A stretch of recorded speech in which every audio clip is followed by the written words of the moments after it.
wanted to provide my customers a better product offering, including more screen print items. So we came here to get more education, to use the equipment that we currently have.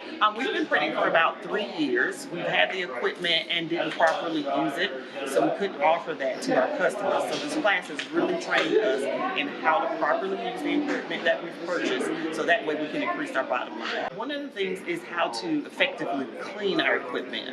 And we were talking about the screens, making sure we degrease them properly. We've had the duct tape for a while. Didn't use that properly because we had the actual screens just sitting in there. So now we know not to do that, and how to properly apply the pressure to the screens. So those are things that we could take back and actually use it effectively and get out more prints quickly. But it's increased my confidence, so I'm sure I'll be able to pass it on to the team and show them how to use what we currently have in place. I'm William Perry. I'm the director of the bookstore at Family Temple Community College, and we really wanted to come out and see what it takes to start an operation.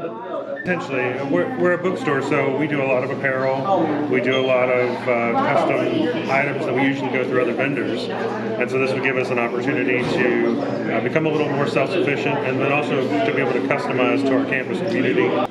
So it was nice to be able to see the equipment and get some hands-on and learn the basic processes. As someone who's a textbook related business, but also apparel, we usually see the end results. So it's nice to see where it starts, the process it goes through, and how much work actually goes into it.